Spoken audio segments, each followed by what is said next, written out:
everything will change in our lives. Imagine, God already willed that He will remain in us, and He will be taken, and we will receive it in the form of bread. With our two eyes, ang nakikita po natin ay yung bilog na tinapay na maputi. Pero, sasabihin na iba, tinapay lang yan, biskuit lang yan, pagkain lang yan. Pero tayo po na may paniniwala at pagtitiwala sa Diyos, ito po ay katawan ng Kristo at ang alak ay naging dugo ng Kristo. It takes a lot of faith to do this, my dear friends. And I believe every time we come to Mass, you need to renew that faith, that belief, that confidence, that what you receive is the body of Christ, that what you receive is God Himself.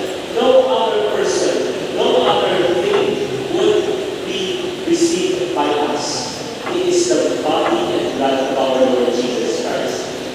And so, if we try to realize this, bawat pagkakataon na tinatanggal po natin ang komunyon, hindi hahanda po natin ang ating sarili.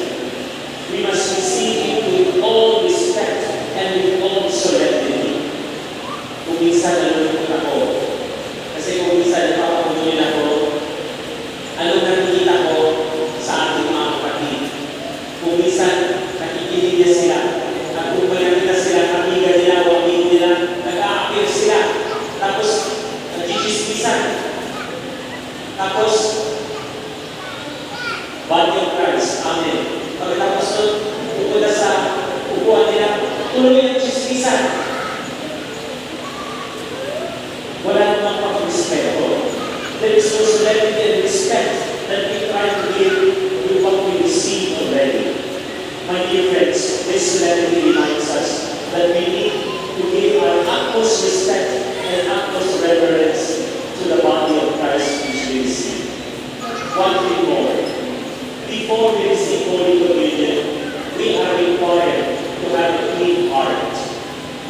That's why let us try to be very, very sure. Before we receive Holy Communion, our hearts are clean of sin. Wala po sanang baki ng mortal sin ang ating mga puso at kaluluwa whenever we receive Communion.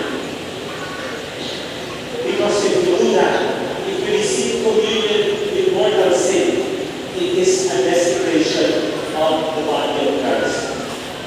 That's why the sacrament of confession is always available. Pero kung minsan, na-assign ako, umupo sa confessional box dyan sa labas. Alam ko, may confessional box dyan. Nakaupo yung pali na hinihintay ng mga pupunta at mga minsan. Minsan, isang araw, walang pupunta. Kaya sabi ko, bilib ako ang mga Tagalog Diyos, walang kasalanan. Kung nasa kasalanan, walang pupunta sa akin. Huwag po tayo Maria na pupunta sa kumpisan. Kumpisan, hindi po tayo nagigyan ng magkasala. Sana po hindi po tayo Maria na humingi ng tawad sa Panginoon. And after confession, if our hearts are clean, we will become worthy to receive Jesus in the Eucharist. My dear friends, this day reminds us of the great importance of receiving Jesus with much respect and with much reverence, with clean hearts and with clean souls and with clean minds and with clean beings. Let us purify our hearts before we receive it. Every nutrition day or nutrition month, meron po kami contest, slogan contest. Tapos, isang araw, isang nutrition month, meron po nagsulat ng slogan, sabi niya, you are what you eat. Kung ano ang pinakain mo, ikaw din daw yun. Kaya kung kumakain ka ng ampalaya, ikaw din ay ampalaya, kumakain ka rin. Kung ikaw ay kumakain ng baboy, wala din ang ano yun, kung sino kayo. Kung mahilig kayo, kumain ng aso, wala din kayo. You are what you eat. But it means to say that everything that we eat becomes part of ourselves. And that is our experience in Holy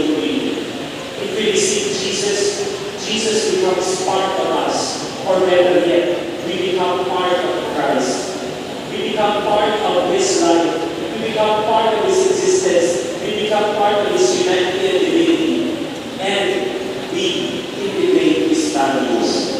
And so every time we receive Holy Communion, we are empowered to become good. We are empowered to do good. We are empowered to be good. We are empowered to be kind, to be generous, to be patient, and to be loving and forgiving towards one another. Every time we receive Holy Communion, it gives us the energy to become good Christians, followers of Christ. We continue this Mass having this intention in our hearts. At ipagdasal ko natin, sana sa pagtanggap niyo sa Panginoong Jesus, ay mabuksan po natin ang ating mga puso at tanggapin siya ng buo-buo. And every time you receive Holy Communion, I invite you, you go back to your seat. And what do? You go and sit down or kneel down and be quiet and in silence talk to Him. Talk to Him because He is in you, He is in your heart, He is present in your life. And hopefully, He will be present always in your life, every day of your life. We pray for this intention and may it be a realization now and always. Amen.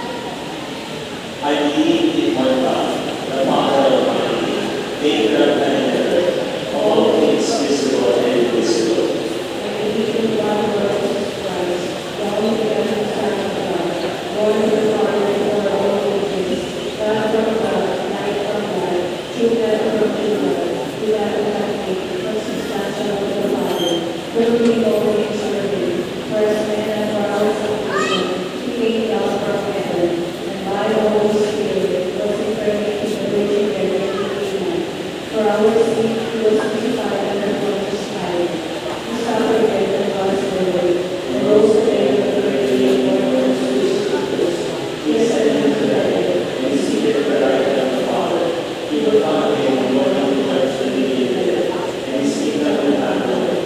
I believe in the Holy Spirit, the Lord giver of life, who proceeds from the Father and the Son, who with the Father and the Son is adored and glorified, who has spoken to the prophets. I believe in one holy Catholic and Apostolic Church.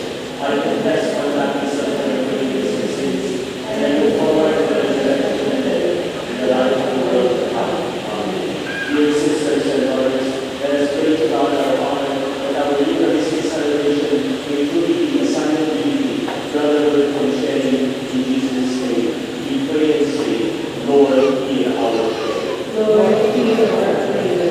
With the Holy Father, Pope Francis, our bishops, priests, and deacons, proclaim by their lives the meaning of the sacrament mysteries this day. We pray.